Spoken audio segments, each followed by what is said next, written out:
Hey everyone, welcome to the RotoGrinders Morning Grind podcast. I'm your host, Stevietpfl. It's Tuesday. It's December 3rd. It is 2024. 8-game NBA slate to talk about here on today's podcast. Joined today by my good buddy, Will Priester, ChiefJustice06. Chief, 8 games, NBA Cup. I guess it's like the regular finals. I don't know what we necessarily want to call it, but definitely some exciting stuff here on the NBA Cup, like final day before we get into the quarterfinals and stuff. How are you doing, my friend? I'm good and glad I'm on for NBA Cup Day yet again. Stevie, this is it's about to get real here. It's game time. I think next week is the Cup Finals, right? I'm making sure I'm right. I think is it next week? I don't know when the finals are. Hold on, I'll pull it up really quick. I literally just looked at this yesterday. It's either next week or the week after that, I think. Well, I know the group stage ends tomorrow. That's what they're calling it, the group stage. Group stage ends tomorrow, and then we get the quarterfinals on the 10th. It's next week. Semifinals on the 14th, and the finals on the 17th. So 2 weeks. My bad. Yeah. But the quarterfinal starts next week. Next week, yeah. We get the finals on the 5th, or what did I say, 16th? So, a lot of fun basketball coming up. We'll just say that. And it starts with this slate, right? Like we're in playoff scenario, playoff season here for a couple of these teams. So before we get into breaking down the slate, it's 8-game slate. We're going to have a lot to talk about. Before we get into breaking down this slate, let's just kind of go through what we're looking at here. The Hawks are in. They've clinched Group C. Nothing happens with Group C. They're in. The Boston Celtics can still get in on a wild card depending on what happens in the Magic New York game. So whoever wins the Magic New York game, they're in. That's a playoff game. That is a huge game. The Magic have such a huge point differential. They have to lose by less than 30. Yep. It's like what? Their point differential is like 60 points. It's something stupid. Yeah, it's really high. That Charlotte game was the excellent way to start everything off. The interesting thing is, like, if you're Milwaukee, Detroit, that game, whoever wins that game's in. They're in a really good point differential spot. Boston at plus 23 is probably on the outside looking in at this point. Yeah. All these teams are rooting for the Magic to lose or the Magic to win. The Magic to win. Everybody on this Eastern Conference side that has a chance, they want the Magic to win because the Magic are plus 60 and the New York Knicks are plus 15. So if the Magic win the Knicks Magic game, then it comes down to point differential between the loser of the Milwaukee-Detroit game, the Boston Celtics, and then the Knicks. But if the Knicks lose, I think the Knicks are out for what it's worth because they're only plus 15. If they lose, they probably get knocked out. The Magic can eliminate the Knicks here on Tuesday night. Yeah, and something else that's interesting. Now, this team isn't playing today. They'll probably play Friday, I assume. But, like, the next team with that high of a point differential, believe it or not, is the Houston Rockets at 55. And they're already clinched. They already won. No, I know, but I'm saying, like, just it took like Orlando was at like 60 and Houston was at 55. It was unbelievable that those are the two teams that are like kind of run away with it this year. So just super interesting. And even more impressive, Stevie, and I know we got to get into like the actual DFS slate. Even more impressive, Orlando's doing this without Paolo Banchero. Like that. Yep. This is the impressive part. No Paolo, and they're still kind of just quietly running away with the cup side in the East here. So they still got to suit up and play. They still got to go through the quarterfinal. Quarterfinals are going to be tight next week. I can tell you that right now. Like we may end up with some Orlando, Boston, or Orlando, Atlanta. It's going to be fun. So. Yeah, man. Oh, I think it's phenomenal, right? Like at the end of the day, it's just phenomenal. So that's kind of how the Eastern Conference stuff is going to shape up here for the Cup.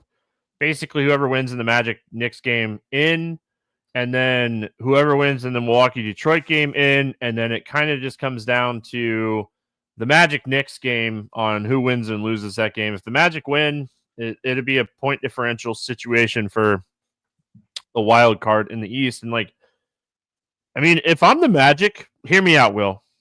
Hear me out. If I'm the Magic, I want to win this game. Don't get me wrong, because I want home court.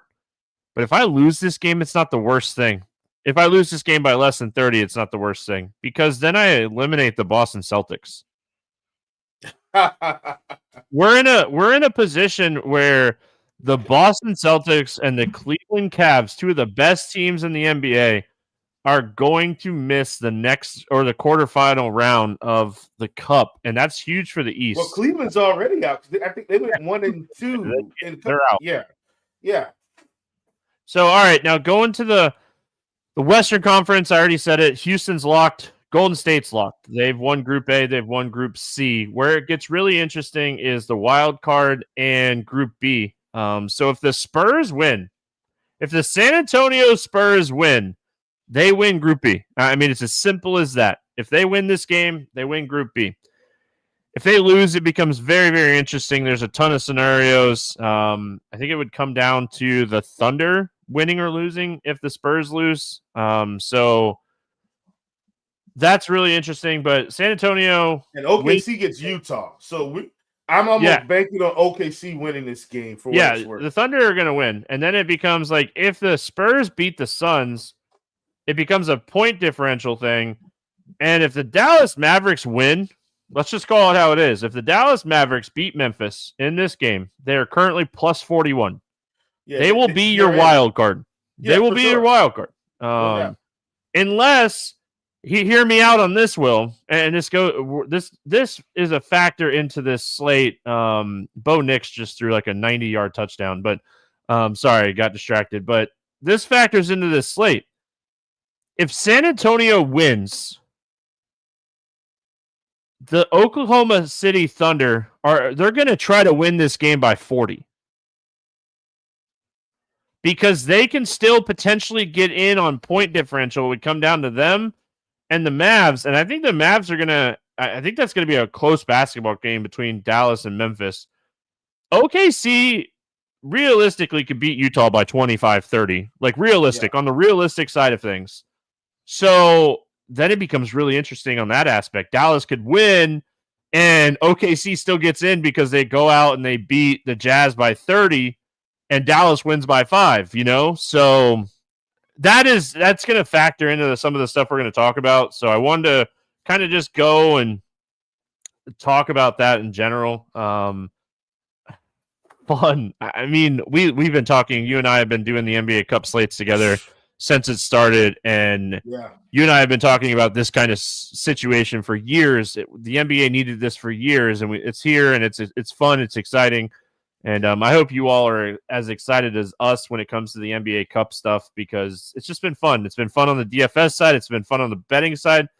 And ultimately, it's been fun as a fan. And I'm a Magic fan, so I'm obviously very invested in my Magic right now because they've been a lot of fun to watch. So let's jump into this slate. We got a lot to talk about. A lot of stuff going on here, like we just kind of talked about. We start, though, with Philadelphia at Charlotte. 2 teams eliminated, 210 total. Philadelphia, 4.5-point favorite. No Drummond, no Embiid. On the Charlotte side, no Ball, no Bridges, no Mann, no Williams. Mark Williams, questionable. Jeffrey's questionable. A lot of injuries here on the Charlotte side. But let's go to Philadelphia first. No Embiid, no Drummond. We get to play my boy, Yubasele, today. Charlotte has been a lot better against bigs this year. But this guy, I mean, when we've had Embiid and Drummond out, we've seen this guy touch 40 minutes a couple times. I think once, and I know he's been over 30 many, many times. He's a hustle type of player. Man, have to have some interest here in Yubasele. McCain, I don't think he has as much ceiling now with Maxey back, but Maxey has a huge upside here. So I like Maxey. I like Yubasele, maybe a little bit of Paul George, but at the end of the day, I got to remember this game doesn't matter as much as some other games on the slate. Yeah, for sure. I think the big thing is just having these injuries. That's probably what impacts the production more than anything else.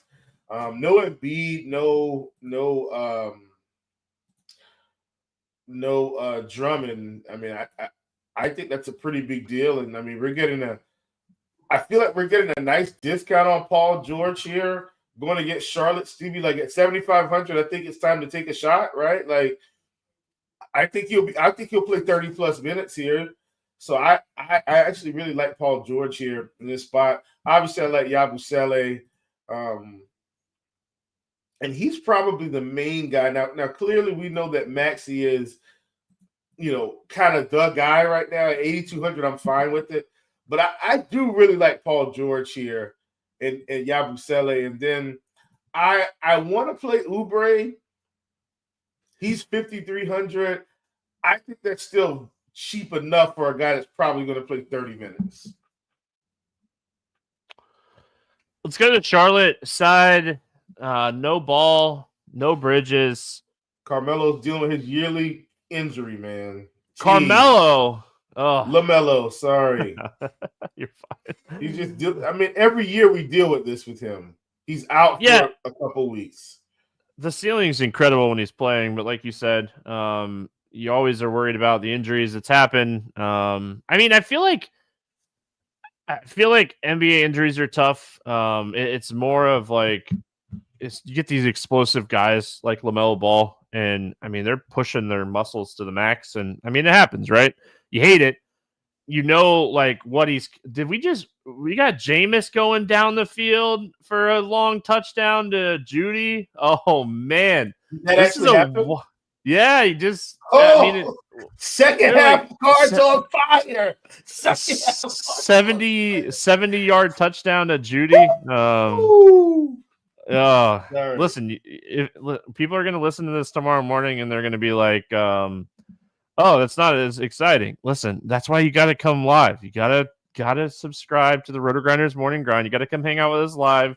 You all get to watch that electric play where Judy just absolutely ran by everybody on the defense and Winston did Jameis things. Charlotte side, no Ball, no Bridges, play Miller. It feels really simple to me, right? Like I know he's 8K, but it feels very simple to just play him. Nick Richards is back. He played 25 minutes the other night. I assume maybe he gets a few extra minutes in this game. I assume like Cody Martin, Mitchich, like these guys are going to play minutes. Mitchich is 4,500. I think he's going to be one of the more popular value plays on the slate. What are your thoughts here on your Charlotte Hornets? So, look, man, as long as my boy Nick Richards is going to be suiting up, Stevie, and he will be suiting up, came back, played nice minutes. I think the minutes will increase here slightly. I like Richards. He's going to be a really nice presence for us. Somebody else who's been playing big minutes, Stevie, and kind of producing here lately, Josh Green. All these absences, it's giving him a few extra opportunities. So I like him at 4,800. Salon was playing big minutes, only played 22 against Atlanta. I still think at that price you can take a shot. Obviously, Cody Martin is back. He's playing a few minutes. I just think all these guys are cheap, Stevie, the ones we're mentioning. So Mitchich, you already mentioned him at 4,500. Another really good play here. So I just think top to bottom, man, the Hornets are giving us really good value. And I don't even think we have to play Brandon Miller. He's 8K. She could spike for something. But I think there are other guys we can get in at his price that would be better. But these cheap guys from Charlotte are looking tasty. Yeah, the cheap guys are a great play. I disagree on Miller. I think that his usage is going to be incredibly high here. You take LaMelo off the floor and his usage spikes a ton. You take Bridges off the floor with LaMelo off the board, and the usage is just really, really high. I get it. The price is 8K and it feels uncomfortable, but in 95 minutes with these two guys off the floor, his usage is 33%. So the usage is there. I don't hate it. Are we going like you're a Charlotte fan. Are we going back to the well here on Saloon? I know he had a really bad shooting night the other night, and they kind of finished with some other guys. But he had been playing really well up until that point. I don't assume that like they just go back to playing him like 15 to 20 minutes. I think it was just a bad shooting night, and when you have nights like that, you're just going to lose time to players. I think we could go back to him here at 3,800. Yeah, I think you go back to the well because Steve, it's not costing you much, right? He's not. Yeah, he's so cheap. Yeah, so I definitely think it's viable to run him back, and even if he plays 25 minutes, Stevie, that could be enough for him to be productive. All right, we got Washington at Cleveland, 236 total. Cleveland, 15.5-point favorite. Both of these teams eliminated from the NBA Cup. Bey and Kuzma out for Washington. Jerome questionable. Wade questionable. Strus out. Let's go Washington here first. Anything that you're liking for the Wizards in this tough matchup? Not much. I might have considered Keyshawn George, possibly. I might have considered Koulibaly, but I don't know if any of these guys are legitimately going to help me take down a tournament with Malcolm Brogdon back in the fold. Like that's really whose production has been looking nice is Brogdon, and he's almost 6K. I think there's still a little bit of meat on the bones, Stevie, but we're close now to where he's probably should be priced. So I'm really not thrilled about Washington today in this spot. Like Cleveland's just playing for like the actual playoffs and championship at this point because they're not going to the NBA Cup. Yeah, I mean, honestly, nothing really jumping off the page. I think Brogdon at 5,900. We've attacked this team with point guards all year, so really like what we're seeing from him, shot attempt wise and everything. Kind of what we were expecting from him in this role. So usage the last 5 games for Brogdon, 28, 27, 23, 28, 26. Incredible. He's 5,900. The thing that worries me the most about this game, Cleveland is 3rd in net rating. Washington is 30th.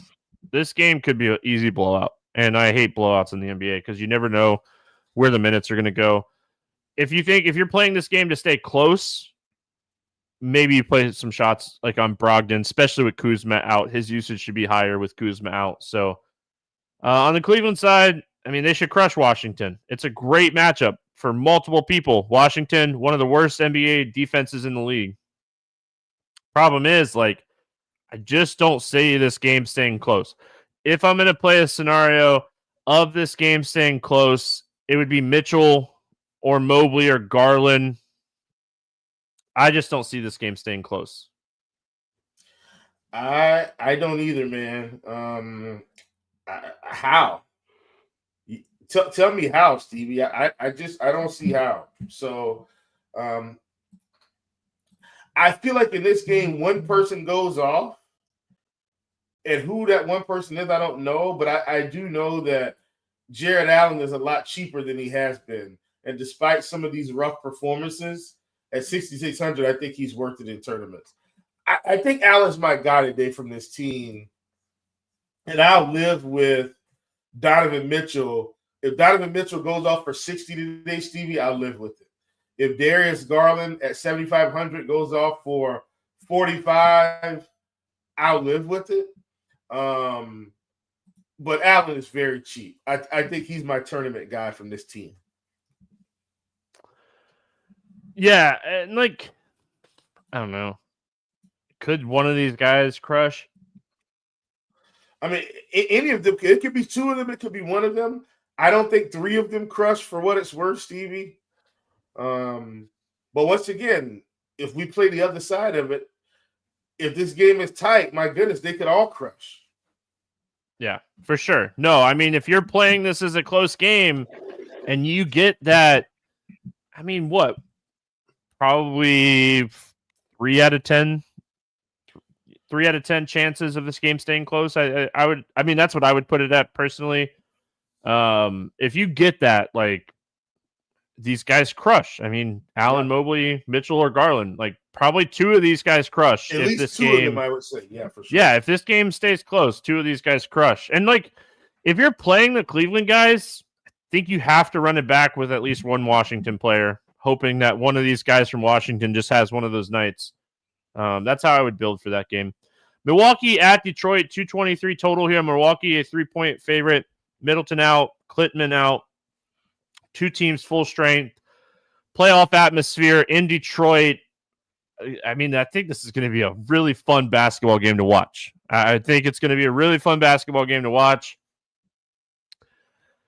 We got Luka, we got Wemby, we got SGA, but we have Giannis in a must-win playoff type game.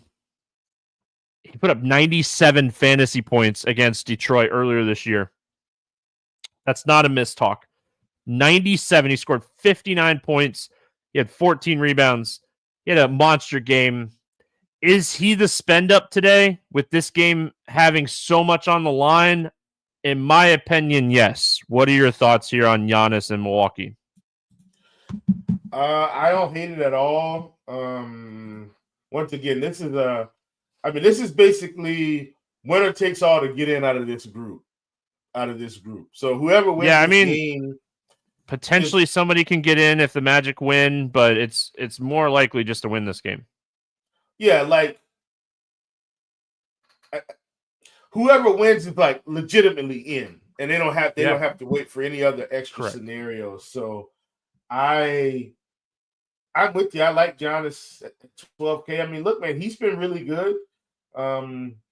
He's earned his 12K price tag. Like if you look at his past 5 games, Stevie, he's been over 70 in 2 of them, over 60 in 3 of them, and he was pushing over 60 in 4 of them. He's at 58.75 fantasy points. So he's been insanely productive.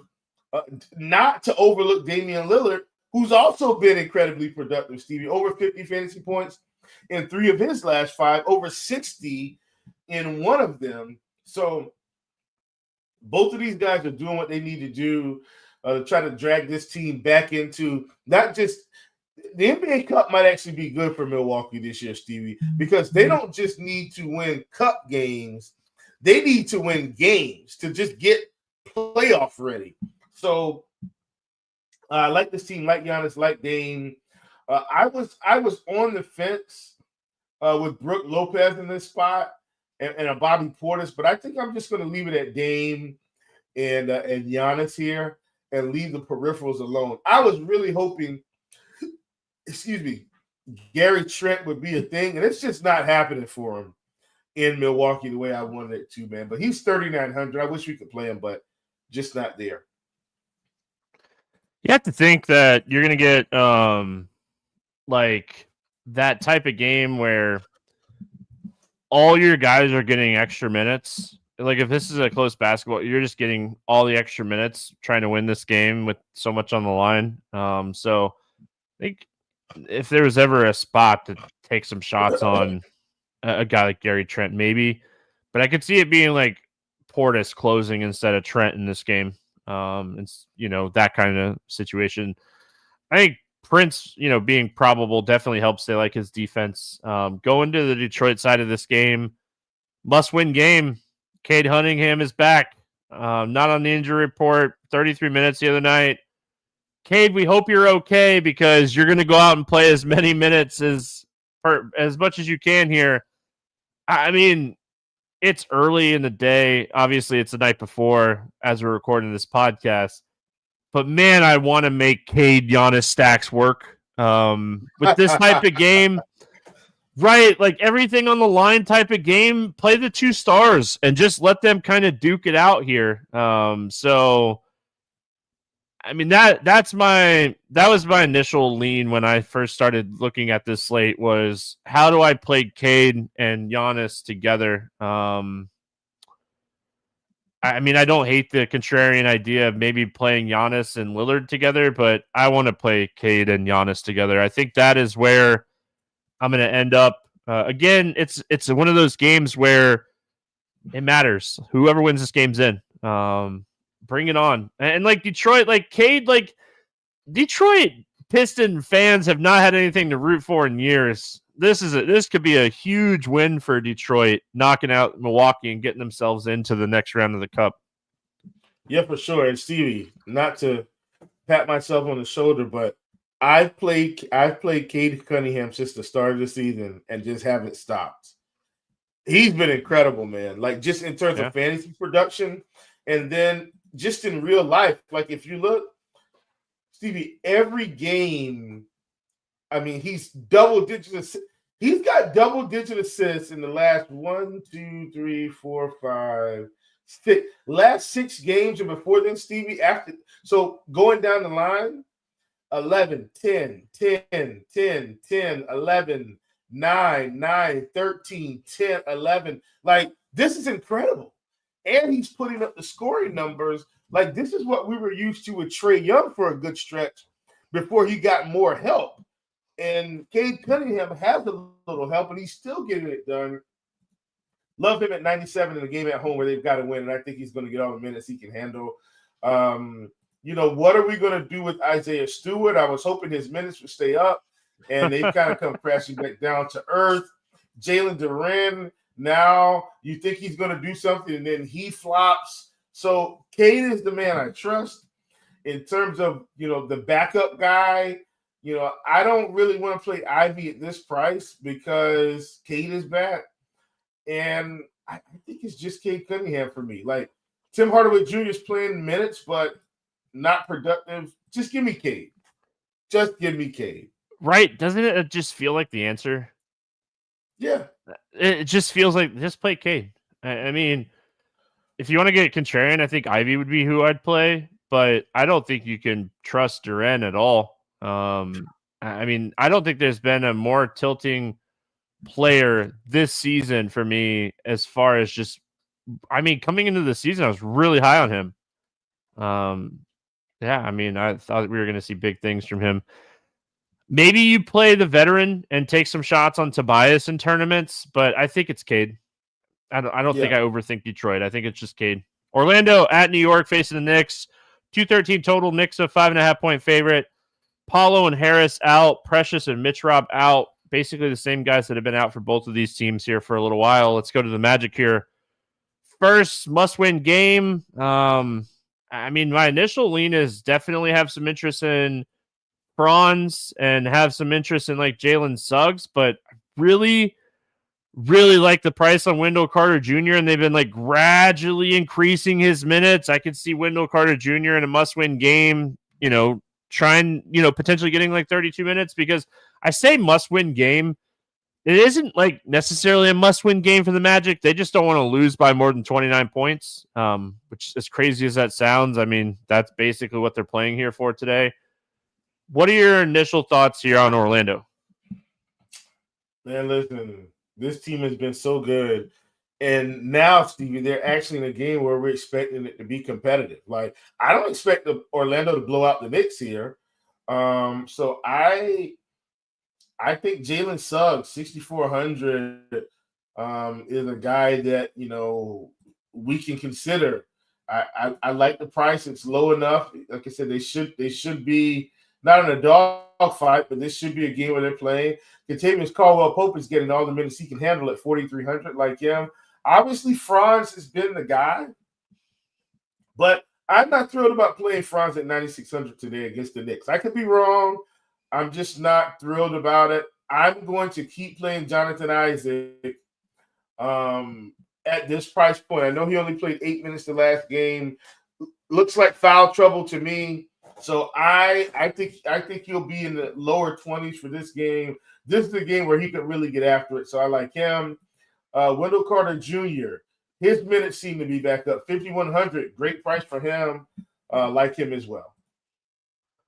Got to throw out my boy, Jonathan Isaac. It's a cup game. They love his defense. I feel like if we see some struggles defensively from Goga or Wendell Carter Jr., I wouldn't be shocked if the Magic throw Jonathan Isaac on Cat. I'm just saying.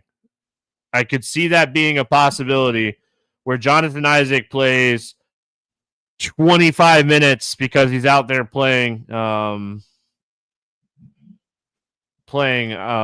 that really a thing? Sorry.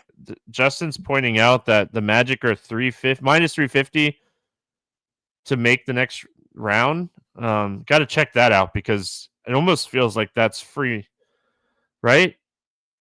And unless they they're go going to out and make it get, regard. Like they have to lose by less than 31. 29.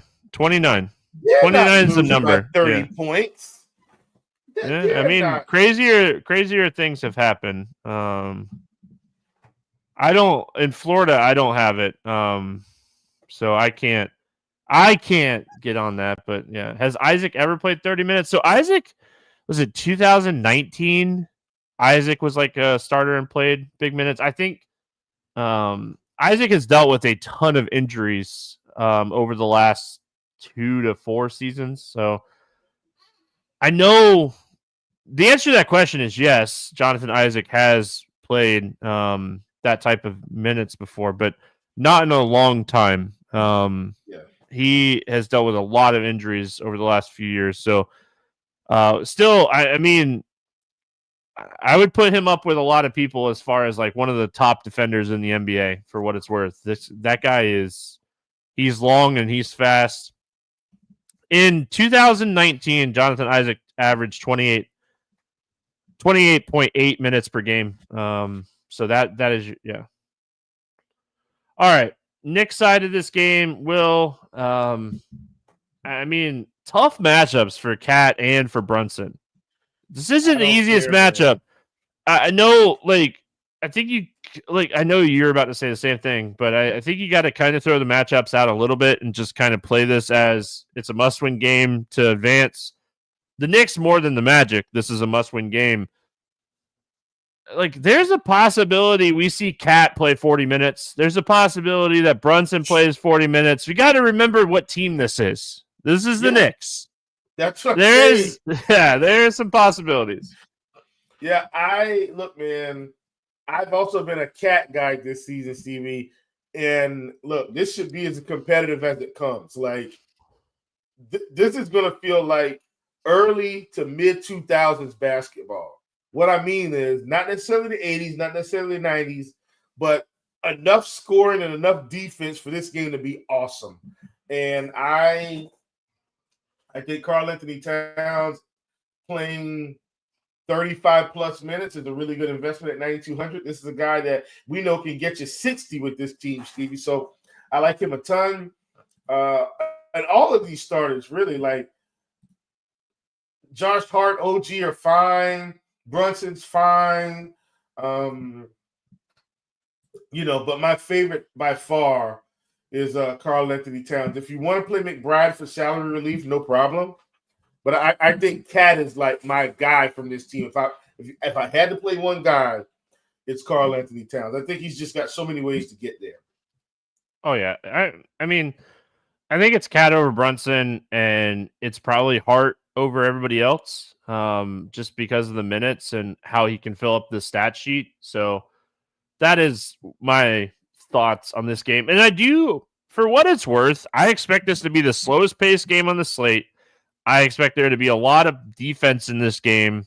So I don't necessarily think that aspect is the best fantasy aspect on the slate, but I think both of these teams obviously want to win this game. Knicks must-win spot if they want to get in. Orlando, just don't lose by more than 28, 29. Indiana at Toronto, 238.5 total. We go from the Orlando Knicks game to the Indiana-Toronto. Indiana, 1.5-point favorite. Isaiah Jackson, Neesmith, Shepard, and Wiseman out. Nembhard questionable. On the Toronto side, Brown, Olynyk quickly out. Grady Dick questionable. Go to the Pacers here first. Centers have smashed Toronto all season. Miles Turner, hit or miss center, but man, this is an excellent spot for him. I think that he should probably be like 75 to 8K in this particular matchup. So really interested in him. Still somewhat interested in Mathurin, but I think it's a Miles Turner game for me. Those are always uncomfortable, but I think it's a Miles Turner day. I don't hate it. I've been way less uncomfortable with him this season, Stevie, because of the price and the minutes. So, last season when he was 6,700 and playing 25 minutes, it's like, man, I don't know. But he's playing 30 to 32 minutes this year, most games if it's competitive. So I feel much better about our chances. Obviously, Pascal Siakam, we've seen his price come back up a little bit. He's just okay. I'm still fine with Halliburton. I think there's ways for him to get there also. But I'm with you. I think Turner's our guy today. My second guy down would be Halliburton for what it's worth, then Siakam and Mathurin. But Turner, man, 6,700, great play. Great play. Yeah, I think Mathurin and like McConnell obviously become a little bit more interesting. Even like a Quentin Jackson all become a little bit more interesting if Nembhard ends up getting ruled out for this game. It's a great matchup.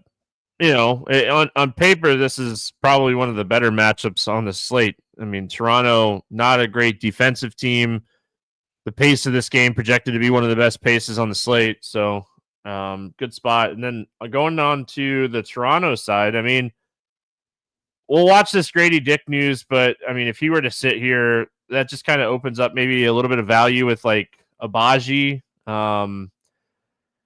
Hard not to have some interest in like paying up for Barnes or like an RJ Barrett in this spot. And even our boy Jakob Poeltl just continues to be consistent, over 40 fantasy points in 3 of the last 5 games. What are your thoughts here on Toronto? So Barnes seems to be, let's call him back, Stevie. So last season, Scotty Barnes was kind of like this year's Cade Cunningham for me. I just kept playing Scotty at this price, and he just kept crushing. And it seems like since he's come back from injury, Stevie, like this is what we're getting from him. We're getting the stat stuffer, Scotty Barnes. So at 8,400, I think he's a great play today. I'm not really thrilled about this price on RJ, but man, he's been productive. You've talked about Jakob Poeltl, and what he's been able to do. He's fine. I don't like the price, but he's still producing. Once again, from this game, Stevie, from this side of the ball, just one guy, it's Scotty Barnes at 8,400. Yeah, I don't disagree with you. If Grady Dick sits, I think Abaji at 4,900 is definitely playable. He probably plays 35 plus minutes in that type of situation. So I think the minutes are too good for the price in a really high pace, fast pace. Anytime you get a game like this that has a 238 total and the pace is expected to be one of the best pace on the slate, you're going to get a lot of fantasy production. And it's just going to kind of naturally happen. Also, if Grady Dick sits, I mean, we potentially get a little bit of value here with like maybe like a Jacoby Walter at 4K. I wish he was like 3,500 or even minimum salary, but it'd be interesting to see what he projects for if Grady Dick ends up sitting this game. Utah at OKC, 224 total. Thunder, a 15-point favorite. We talked about it at the beginning. They're going to win this game by as many points as they possibly can. Going to the Jazz, Clarkson out, Felipe out, Hendricks out. Thunder side, Holmgren remains out, Topic's out, and Caruso's out. Jazz here first. Oh, man, the Thunder have been a really tough team to like play people against. Their defense has been incredible this year. They actually ranked first in defensive rating and defensive efficiency. It's been, like I said, it's been really, really tough to play people against them. Any interest here in Utah? Maybe Laurie, maybe John Collins, but that's it. I'm not playing these guards. Not today. Kessler's been good too, but Stevie, they have been tough. And so it's kind of Kessler, Collins marketing for me. That's it. Yeah. So I think in like large field tournaments, if anything, maybe you take a shot on like a bench player or two as just like a full-on punt play. The Thunder are going to try. Like I said, I'd be shocked if the Thunder don't win this game by at least 20. I know it sounds crazy. Mine was at least 15. I figured they'd try to get at least 15 to like really push Well, it. they don't you know get what I in mean? with 15, right? Hold on. Hold I on. don't think they Let me get in with review. 15. Let me review. They're at 18 now. And Yeah, but they've got to Dallas. win. Right. And that's what I'm saying. And Dallas is at 41. Ooh, yeah. I mean, That's why they need Dallas to lose. That's the key. Dallas losing is where they have a minute. chance. If they win and the Spurs win, the Thunder don't get in. In that scenario, I'm saying if they win and the Spurs win. If the Spurs win, hold on. I had it up and then I exit out. If the Spurs win, they're in. The Spurs win, I think the Thunder get in, right? Or if the Spurs win, they're in, no matter what. Spurs win, they're in. Okay. If the Dallas Mavericks lose, then the Thunder would get in. Yes. It wouldn't even matter on the point difference. Yeah, they'd have to win. They'd have to win, right. But it wouldn't be a point differential thing. So if Dallas wins, by, let's just call it 5. Dallas wins by 5. That would put them at plus 46. The Thunder would need to win this game by 29 points to get in over Dallas. That's what right. I know it's like a code where you don't run up scores, but in what world does OKC not leave their starters out in this game? Especially if they're trying to fight to get in. Right. If it's like a 12, 15-point game with like 5 minutes to go, maybe they sit people. But, man, 25 points with 8 minutes to go, I don't think they pull their guys. I think they keep playing 30 minutes after them, so they can't afford – they don't know. They won't know, yeah. Unless, Dallas is down by, 20 at halftime or something. But that's not going to happen against Memphis. This is juicy, right? This is the juicy – this 8 and 8:30 game, Stevie, depending on how it rolls, this is a juicy spot on this slate, just in terms of coachmanship, I guess, if you will. How the coaches approach this if, this happens or that happens. Oh, this is exciting. I'm getting excited already. Yeah, I mean, usually we sit here and we're like, all right, well, blowout. We don't necessarily want these Thunder guys because it's a blowout. But on paper, you look at it and they're like, we just talked about Dallas wins by 5. They got to win by 29. I think realistically, I think Jameis just got a concussion. Oh, maybe not. He just got hit in the mouth. Good. I hope it's not a concussion. Jameis has been balling out. If you're the Thunder, realistically, there's not a cap on this game. You win this game by as many points as possible. Orlando started the NBA Cup off against your Hornets, and we won by 30 in that game. And Orlando left their guys out till 4? I think it was 4 minutes to go in a 30-point NBA game.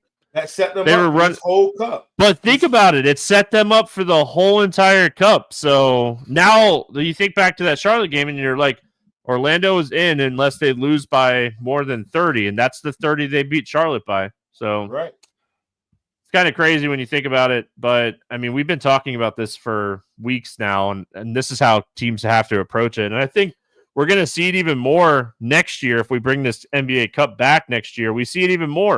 Teams are going to run their guys.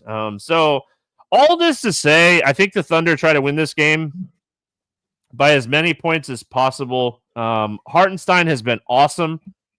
He's just been absolutely crushing it. He's really hurt Jalen Williams' ceiling. He's kind of come in and he's been this rebounding machine. He's scoring at a high clip. He's really hurt Jalen Williams' ceiling. I think it's Hartenstein and SGA, and just hope that they just put it on the Jazz here. Yeah, definitely like Hartenstein. He's been getting priced up gradually. I don't think it's quite enough yet. I don't think he's there yet. What's that? I don't think he's there yet. No. I think somewhere between 7,800 and 8K is kind of like the hop-off point.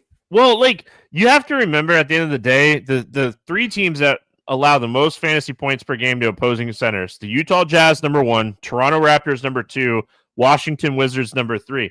So not only has he been absolutely crushing, not only do they need to win this game and win it by a lot of points, he gets the best matchup in the NBA. This team allows the most blocks per game to opposing centers and the most fantasy points per game to opposing centers. So, like, you love this spot for Hartenstein for sure.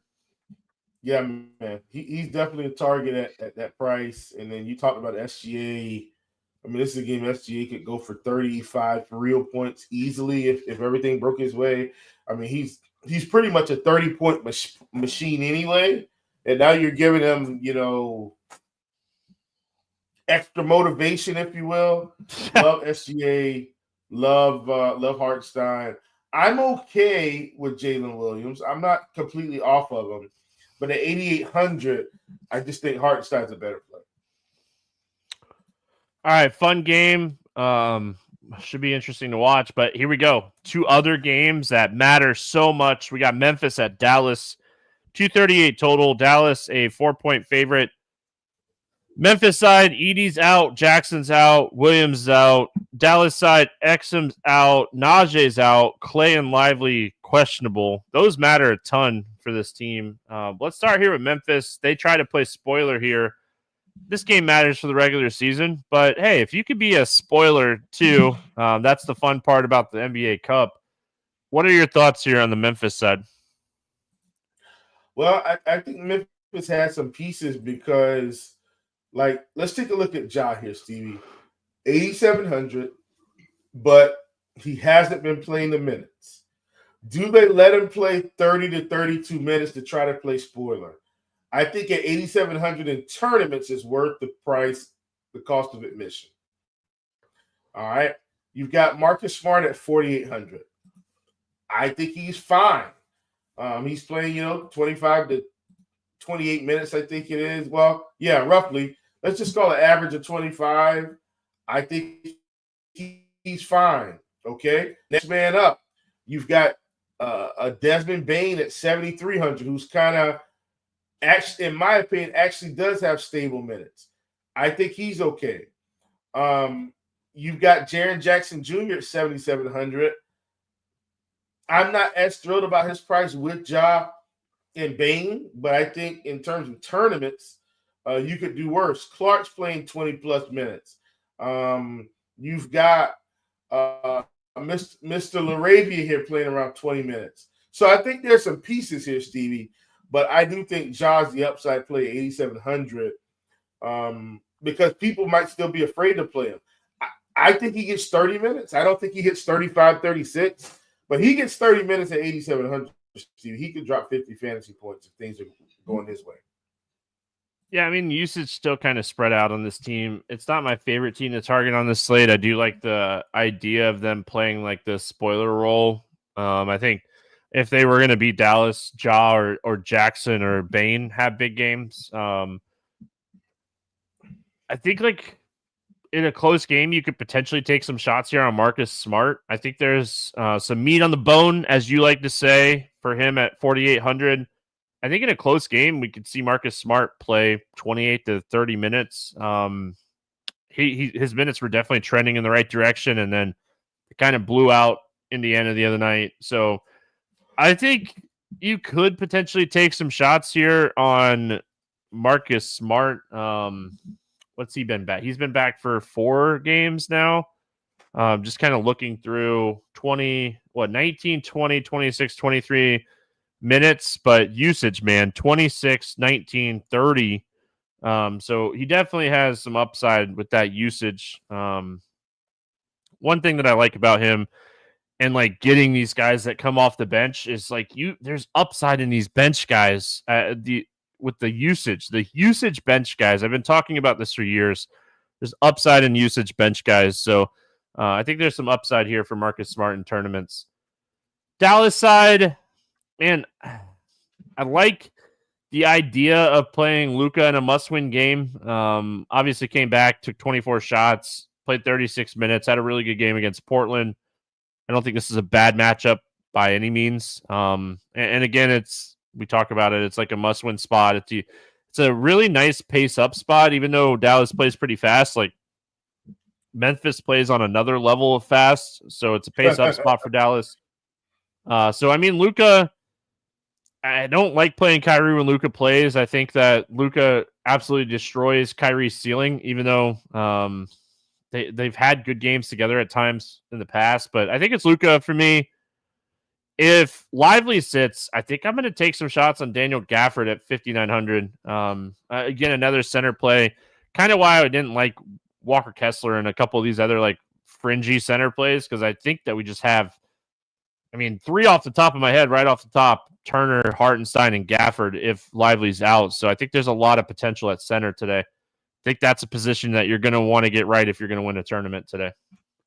Yeah, for sure, man. Like you said, so many options. I do feel like if Lively's out, we've seen Gafford not play 30 minutes even when Lively's out. But just knowing Lively's out, I think, gives us the upside here, right? Like I'm saying, if Lively's out, Gafford's 5,900. This is another guy that can get you 40 for this price. So I will absolutely be on some Gafford. I'm with you on Luka and Kyrie. What I will say about this is if Klay Thompson doesn't play, I do feel like Kyrie might still be okay, but I still trust Luka more for what it's worth. What it's worth. So that's where I would be. And I think I just kind of let it roll from there. I don't think I would reach. I do like PJ Washington. He's been spectacular, but once again, Luka back, I think it's going to eat into these guys. So I'm kind of outside of Luka and a Gafford maybe. All right, we go to the final game. San Antonio at Phoenix, 227 total. Phoenix a 6-point favorite. We kind of talked about this at the beginning of the show. Huge game for both of these teams. If the Thunder win, the Suns can, whoever wins this game, if the Suns win this game, the Suns can still get in if the Thunder win, depending on like how some of the other like point differential stuff kind of plays out. But the best way to get in is win this game for both of these teams. I mean, it could come down to some point differential stuff for a wild card spot, but you know how you get in, Will? You beat the team that you're playing against on this night, and that's what's happening here with San Antonio at Phoenix. Trey Jones out for San Antonio. Nurkic out for Phoenix. I think what's interesting here is Jeremy Sohan. He's coming back. We don't know what to expect minutes-wise from him. It was a thumb injury. So, I mean, there's a potential that, like, he comes out and he plays 25-plus minutes. But, I mean, I don't want to bury the lead. If San Antonio is going to win this game, Wemby's going to he's going to have a baller game. So, I think it's going to come down to Wemby or Giannis for me as, like, my top spend up. But I think those are the two guys I'm looking at. I mean, Luka's in that conversation, too. I mean, it's definitely a fun day to MME a slate with all these like top studs being in these situations. Yeah.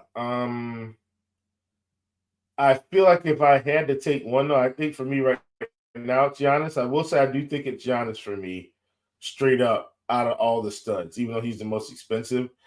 I feel like he's been the most consistent in terms of upside, Stevie. And this is a must-win game. I know it's a must-win for all of them, but like, they're gonna get a good shot from Detroit here. And the Milwaukee Bucks haven't been a great defensive team either. So, but man, then you say that and you realize Wemby scored 80 fantasy points against Sacramento. It's still Giannis for me. But I just want to say that because Wemby's got just as much upside as any of these other guys. So I like him a ton. I feel like he's kind of the guy. And then out of that, though, Steve, like you talked about, all these guys are kind of coming back now. So Vasto's back. Castle's playing.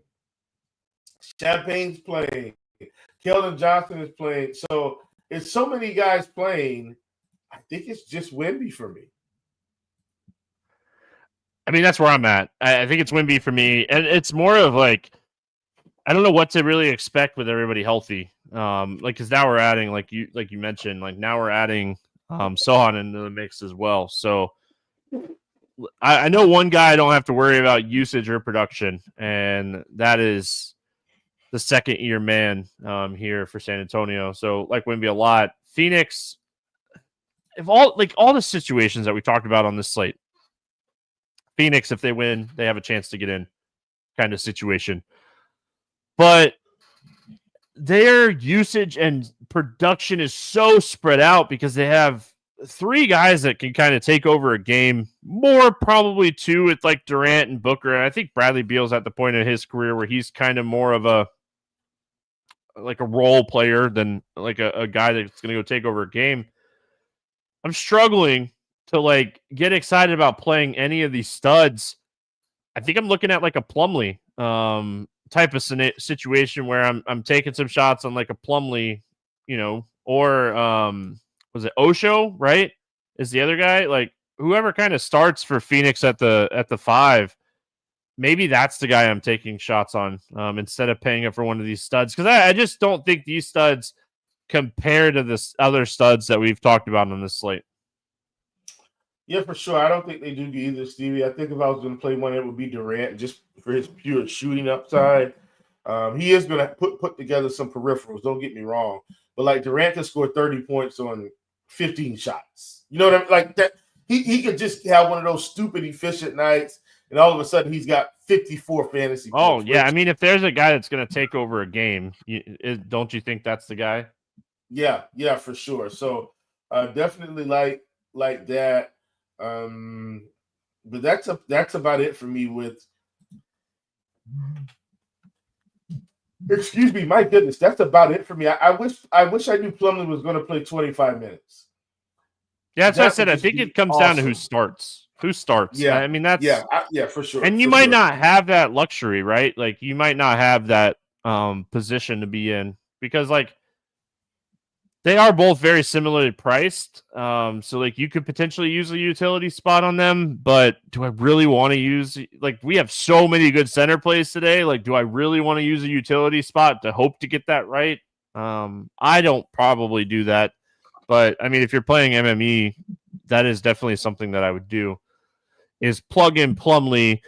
And if Plumlee or Osho, whoever starts, just kind of swap, maybe even half and half, spread it out if you are running 10 lineups of that situation. Yeah. All right, let's play the morning grind game, and then we're going to get out of here. And we got to enjoy some basketball. I mean, this is going to be what a fun NBA slate to sit down and watch it all kind of play out. So favorite play under 5K to go 7X. Who's a cheap play that you like today? Man, Stevie, I talked about all my guys from Charlotte. So many guys. But I think if I'm going with one guy, let's go with the guy that should have the ball in his hands doing all the distributing. That is Mr. Micic. Yeah, so I mean, I'm going to stay in this same game. I'm going to go back to Saloon. I know he just had a really bad shooting night the other night. I think they go back to him. This game doesn't matter. I mean, as far as the NBA Cup stuff is concerned, I think it's a great, excellent spot with Bridges and Ball out to kind of get these young guys some extra minutes. So I'm with you on Charlotte. I think that's where you're going to find a good portion of your value on this slate. Yep. Over 8K to go under 5X. Who is your bust today?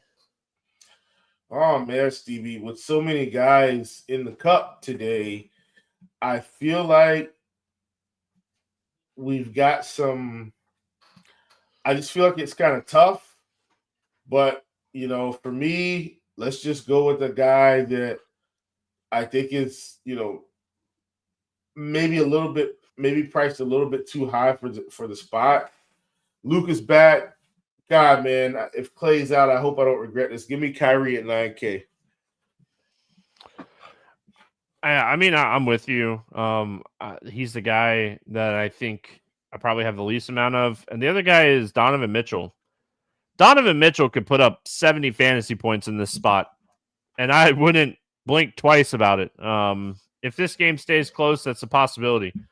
First time these two teams played, they won by 19. Mitchell played 29 minutes.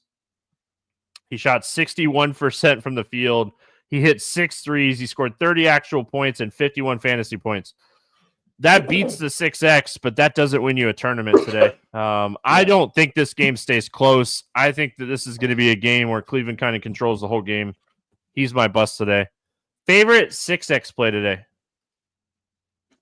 So this one was a little tough for me, Stevie, because I think there's so many guys. There's just so many guys today. But I'm going out to OKC. Jimmy Hartenstein, man, at 7,300. Are you shocked that we both pick centers? I am not.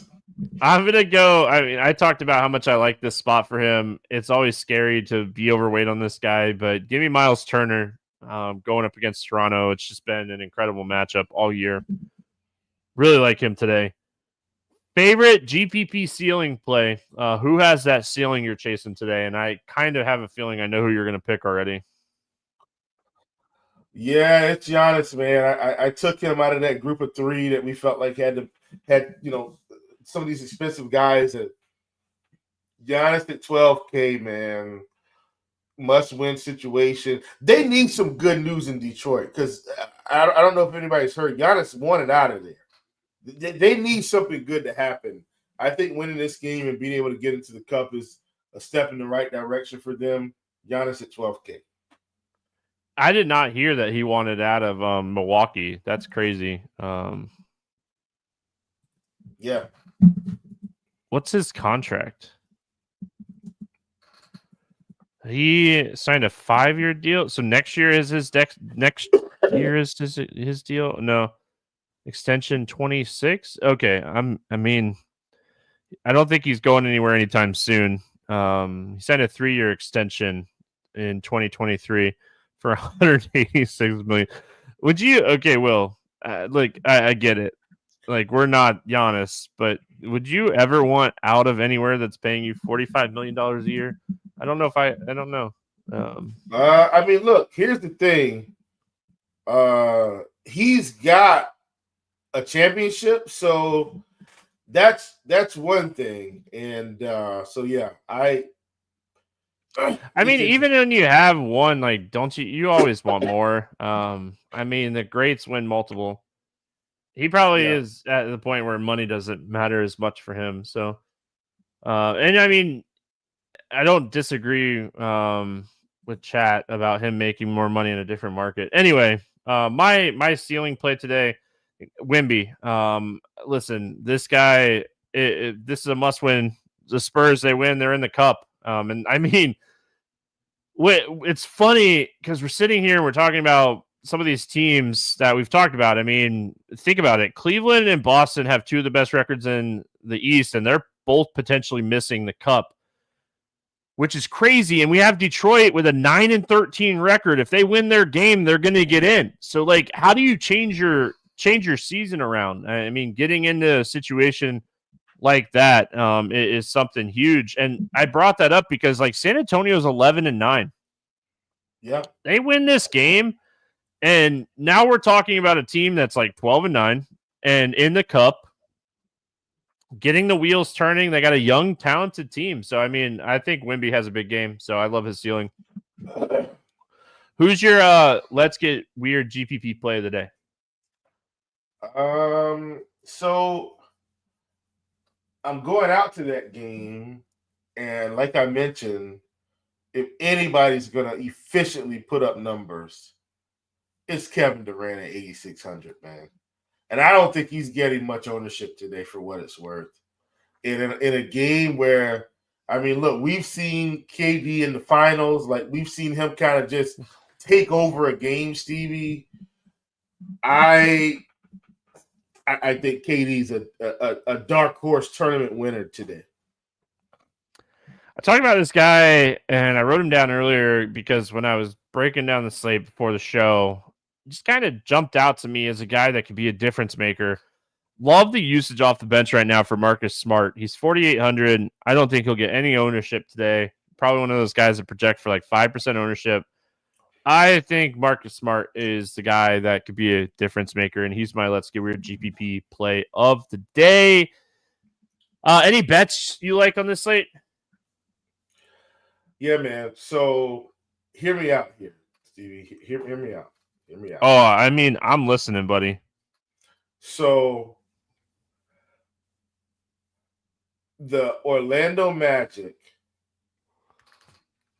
are +5 in this game. +5.5, excuse me.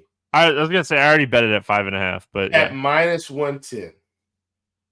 Yeah. I got it +5.5 at -105. I got it +5.5 at -105. I already bet this. Yep. This team is 50-7. I know they're going into New York. Like, I get it. But that feels like way too many points to me. Give me the Magic at +5.5. Yeah, I'm in. I already bet it too. I do have a player prop that I bet that I really like, and it's shocking. Miles Turner, points, assists, rebounds over 25.5. I love the spot for him. I mean, it doesn't get much better than Toronto, and I think this is a spot he can crush. I know, like, his production's all over the place, but I think this is too good of a spot not to take shots on Miles Turner. I'll also be checking Hartenstein's props when they go up. They're not up yet, so definitely looking at those. Will, always fun. The group stage, NBA Cup coming to an end. A lot of exciting basketball. We appreciate everyone hanging out with us over there in chat. If you haven't already, subscribe to the RotoGrinders Morning Grind YouTube page. That'll wrap it up for Tuesday. Back Wednesday, talking hoops. Good luck, everyone. We'll see you then.